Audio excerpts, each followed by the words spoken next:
Okay, today here we've got a bit of a rain on the roof, so I'll try and speak up. Just let us know if you can hear the voice okay or not. And we've got Trace here to answer questions. It's beginner beekeeping today, which means no such thing as a silly question. Often out there we can get a situation where you ask questions, but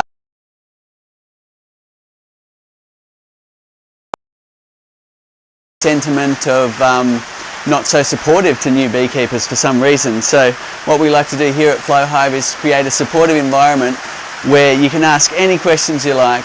The thread will be friendly, they'll help answer. If you've got an answer to a question you see, then help chime in, and the whole idea is we're helping each other get started. A silly question, put your comments in below. Beginner beekeeping questions today. So when you're ready, put them in and Trace will start reading them out. So we've been getting a lot of new beekeepers at the moment, which is absolutely fantastic, and with that we get a lot of beginner questions. So one of the questions is, should I get the hive that's the cedar wood or the araucaria? So here are the two hives. We've got the Western red cedar, which is a beautiful durable wood. It's one of the most popular ones in North America for beehives because of its long-lasting durability. Now, you can get away with just oiling this using a good outdoor decking product, and that will give it a long, fairly long-lasting finish, but it'll need more TLC to keep it looking like that than house paint. Whereas the araucaria, you'll need to go for normal out exterior house paint if you want a long-lasting good finish. And there you can see the two models. That's the araucaria, which is a locally grown wood here in plantation, and it's a beautiful wood. It's highly regarded as in Australia as one of the best beekeeping woods that we have. So we've got the best one for North America, and we've got the best one in Australia here as our two different wood types. They're both good. If you want a long-lasting wood look, I would go for the cedar. Okay, any questions, Trace? Fantastic. Cedar, what made you choose these two different woods when there's lots of other woods available? So the cedar is just highly regarded as one of the very best woods for beehives in the world because of its long-lasting durability that it naturally has in the wood. So it's one of the only ones you can really keep looking good as a natural wood outdoors. If you start putting clear coats or oils and things on the araucaria, you'll find that you'll get mildew very quickly. It's the same with any other wood I can think of. I mean, there are other woods in the world, of course, but in terms of use for beehives, the cedar, if you want to keep it looking like this, is by far the best choice. And this one we choose because in Australia it's one of the most highly regarded woods for beekeeping, because it's it gets called hoop pine, but it's really different from normal pine, and you can see that by looking at it. It gets used for creating windows as a cabinet timber.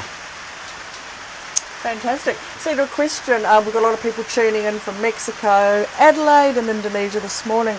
But one of the questions I get asked a lot actually on customer support is, should you oil or paint it first or build it first? Okay, so Trace is one of our amazing customer support team. You might recognise her voice if you've ever phoned up Flow Hive HQ, and she's always helping people.